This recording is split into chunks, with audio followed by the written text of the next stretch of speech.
Welcome to a new TouchDesigner tutorial. Today, we're going to create this instance array with a cyberpunk aesthetic. The focus is on this central metallic structure, which looks like a futuristic industrial part, surrounded by a particle cloud that gives the feeling the object is either digitally assembling or disintegrating. Visually, the contrast is very strong. I'm going to use a black background and a neon fuchsia, a pretty classic sci-fi and cyberpunk combination. Additionally, the frame details and the broken text at the bottom simulate a computer error, like a glitch. In short, it's an algorithm-driven design that blends perfect geometry with digital chaos. Remember that if you just want the final project file without building it yourself, you can grab it on my Patreon right now. Let's move on to the next section. Chapter 1. Overview. The key to creating these types of parametric structures, and the big takeaway of this tutorial, is using patterns to generate different segmentations we'll call tentacles. To do this, in the first pattern, I create an attribute called point scale, and in a second pattern, I create a point scale 2 to multiply it by. This allows me to generate this tentacle using a skin, resulting in a much more controllable shape. Basically, we are modeling parametrically. The rest of the process is pretty familiar, and we've seen it in several tutorials, using a normal to normalize the vertices, and after the copy, applying a twist. This twist helps us give it a much more robotic feel. However, for the copy this time, I've used something different, a basic rectangular shape that allows me to generate another type of clones. Furthermore, I've cloned this exact same geometry twice, but I placed the second one at a different distance. This way, I get these two shapes, which I'm going to use as the fundamental geometry and points to copy everything onto. This is the most important structural part. The second key point I'd like to talk about is the use of the displace top. With this operator, I managed to generate distortions with every camera movement, almost like a dither effect or a very heavy glitch effect, which also pairs quite well with the particle motion. And by the way, if you want access to beginner courses while getting feedback on your projects, you can join over 400 students in my school community in the description. Without further ado, let's move forward with the tutorial. Chapter 2. Network. Alright, starting off, we need our first data generators. Create a pattern pop. Change its phase Y parameter to ABS time.seconds multiplied by 0.1. Also update map to high in Y to 0.15. Connect this directly into the first input of another pattern pop. In this second pattern pop set, parameter size to 1. For type, select square. Number of cycles to 10. Bias to 0.15. And output attribute scope to point scale. Now add a third pattern pop. Change parameter size to 1. Map to high to 15. And output attribute scope to point scale 2. Next, we are going to multiply these values. Add a math combine pop. And change operation to multiply A and B. Set scope A to point scale. And scope B to point scale 2. Connect this math combine pop to a line metrics pop. In the neighbor section, toggle tangent to on. And hey, if you find this network interesting, but maybe don't want to build it all from scratch, you can just grab the finished project file on my Patreon. There are over 7,000 subscribers there who get access to all my project files, custom TouchDesigner plugins, and some free VJ packs. If you prefer to just jump straight in and experiment, the link for that is also in the description. Let's create the shapes. Add a circle pop. Change orientation to YZ, radius Y to 0.25, and you can leave the Z value at 1. Now for the divisions. 16 is okay. We don't need too much divisions because we will make copies of this. For uniform scale, 0.011 works well. Create a copy pop. Connect the circle pop to the first input and the line metrics pop to the second input. In the copy pop toggle, template scale to on. Also, activate template rotate to vector. Change template rotate to order. To rotate to vector, then rotate. For the forward direction, choose positive X. Set rotate to vector attribute to tan. And into up, constant, change the X value to -1. Connect the copy pop to a skin pop. Connect the skin pop to a normal pop. Connect this normal pop to the first input of another copy pop. Now we need to build the structure to hold the instances. Add another circle pop. Set orientation to ZX. Divisions to 25. And uniform scale to 0.02. Connect this circle pop to a line metrics pop. Toggle tangent to on.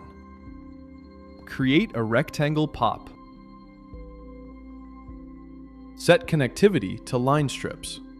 Orientation to YZ. Size to 8 and 24. Finally set uniform scale to 0.05. Now add it to a copy pop. The line metrics pop should go into its second input. In this copy pop, activate template rotate to vector. Set forward direction to positive X.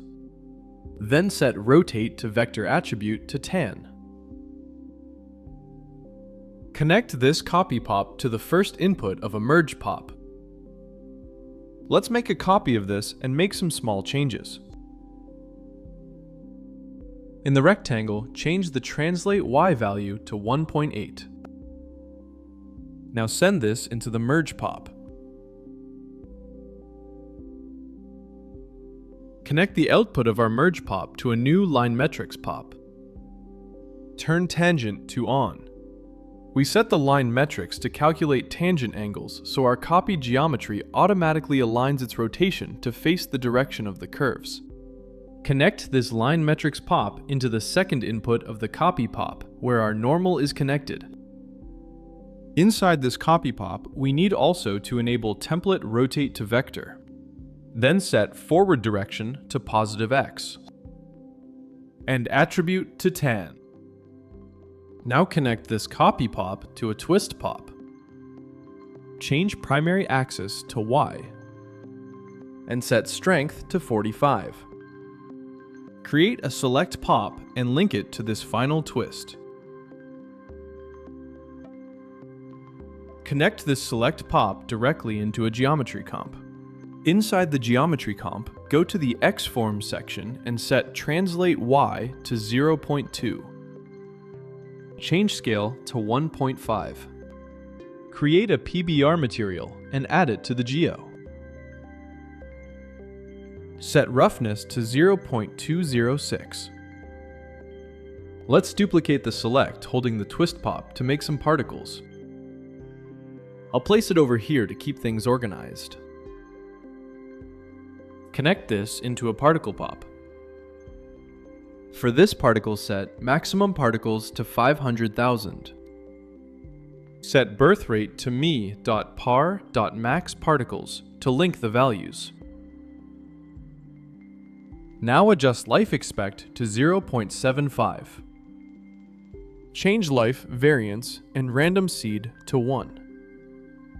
Change the initial velocity y value to -1. And let's also give it an initial drag value. 0.5 should be fine. Now let's add a keyboard and chop to use it as a trigger. Link this to the initialize and start buttons. By the way, if you are enjoying this and want to dive a bit deeper into TouchDesigner, you are always welcome to join my school community. We have over 400 students learning together right now. It is a great place to find beginner courses, get feedback on your project files, and just network with other creators. If that sounds helpful to you, I will leave the link down in the description. Now connect the particle pop into a noise pop to add some detail. Change period to 4. In the Transform section, set Translate 4D to ABS time.seconds multiplied by 0.1. Under Output, change Combine Attribute Scope to p.xy. Connect this noise pop into a null pop and name it End. Now send it into the particle feedback parameter. Assigning the end null to the target feedback loop closes the GPU simulation cycle. It tells the particle POP to use the data processed up to that point as the initial state for the next frame, keeping your network modular and very clean. Let's duplicate the geo and the select we had before, and change the select to the particle end null. Create a constant material for this geo. Next up, let's generate one last detail layer. Add a grid pop. Change connectivity to point primitives. Set size and Y to 0.4. We need 10 columns and 9 rows. Wire this into a noise pop. Set period, harmonics, and harmonic spread to 0. Amplitude to 0.224. In the Transform options, change Translate 4D to ABS time.seconds multiplied by 0.1. Under the Output section, change Combine Entity to Curl 3D. And for the Combine Attribute Scope, select p.x. Add a copy pop and connect this noise pop into the second input. Create a rectangle pop. Set size Y to 0.36. Change uniform scale to 0.08. And send it into the first input of the copy pop. Connect the copy pop to a normalized pop. We only need 2 axes, so set mode Z to 0. Change bias X to 0.3. Then set the Y map to high value to 0.2. We change the output of the normalized pop to use specific bounding box vectors and 0 values on the Z-axis, ensuring all our graphical elements map uniformly into a flat 2D coordinate space. Connect the normalized pop to a transform pop. Change Translate X and Y values to -1.441 and -2.686. Set Scale X to 0.8 and Y to 0.87. Finally, increase Uniform Scale to 2. Take this transform pop and wire it into a render simple top. Set the constant color to white and change the resolution settings to 720 by 1280. The render, camera, and lighting setup is mostly the same as previous tutorials. The render top is wired to a select top to keep the network clean. Connect it directly into a blur top. Change pre-shrink to 2, and also set filter size to 12. Insert a composite top. Now create a rectangle top. Change size to 0.87 and 1.48. In the common settings, change the resolution to 720 by 1280. Wire this into the second input of our composite top. Insert another composite top and set its mode to Add. Also, duplicate the rectangle and let's change some settings. Lower fill alpha to 0. Set border color to white. Then set the border width to 0.0013. Wire this into the second input of the composite top. Connect this composite top into a level top. Change brightness to 1.55. In the RGBA tab, set high G to 0. and high B to 0.803. Connect the level top into the first input of a displace top. Go back and make another copy of the main select top. Connect it to a bloom top. Set bloom fill to 0.478. Connect this bloom top into the second input of the displace top. In the displace top, change source midpoint to 0.01. Make sure to enable aspect correct. We toggle on aspect correct in the displace top, so this keeps the visual warping proportional to the window size. Insert a composite after the displace and set it to over. Then plug the bloom into the second input. Insert one more final composite top. Add a select top pointing towards the render simple top we made earlier.